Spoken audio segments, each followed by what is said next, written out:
পশ্চিম ত্রিপুরা জেলা পরিষদের general body মিটিংয়ে সাধারণত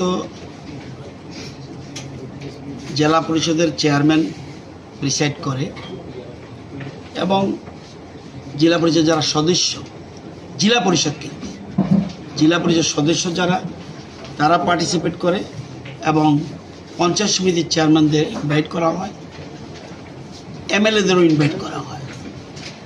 তো এটা হলো জেনারেল বডি মিটিং। এই কারণে বিভিন্ন ডিপার্টমেন্ট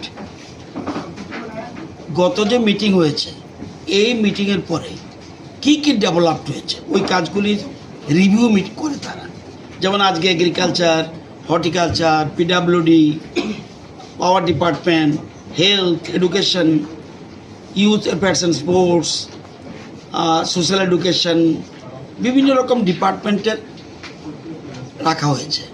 ওই ডিপার্টমেন্টের অফিসাররাও আসছে এখানে, শুধুমাত্র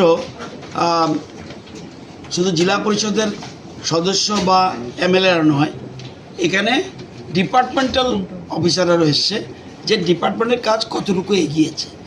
এবং এটা করার পরে এই জেনারেল বডি মিটিং সাধারণত কতদিনে করো তোমরা?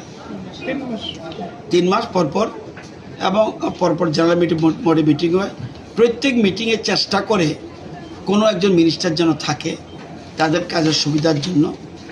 এর আগের মিটিংয়ে আমাদের ফুড মিনিস্টার ছিলেন, এবার আমাকে ইনভাইট করা হয়েছে, আমিও এসেছি। এবং এটা যে অত্যন্ত গুরুত্বপূর্ণ সভা,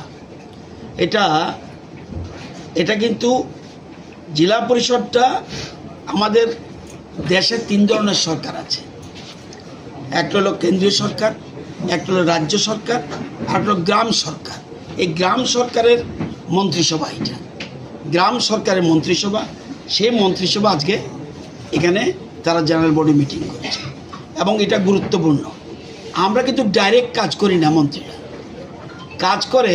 আমাদের যা অর্থ করি যা আছে এগুলো ডিস্ট্রিবিউট হয়, কোথাও যাবে এডিসিতে যাবে কিছু টাকা জেলা পরিষদে আসবে, কিছু টাকা পুর পরিষদে আসবে এবং কিছু টাকা আপনার কর্পোরেশনে আসবে। এই বিভিন্ন জায়গায় যাওয়ার পর তারা ইমপ্লিমেন্টেশনটা তারা করে। তারা আবার এটার একদম গণতান্ত্রিক সিস্টেম যে তারা আবার পঞ্চায়েত সমিতিকে সাহায্য করে, পঞ্চায়েত সমিতি বা গ্রাম প্রধান, আবার ওইদিকে এডিসি এলাকায় সেখানেও বিএসসি চেয়ারম্যান আছে। এরকমভাবে গণতান্ত্রিক ব্যবস্থাপনায়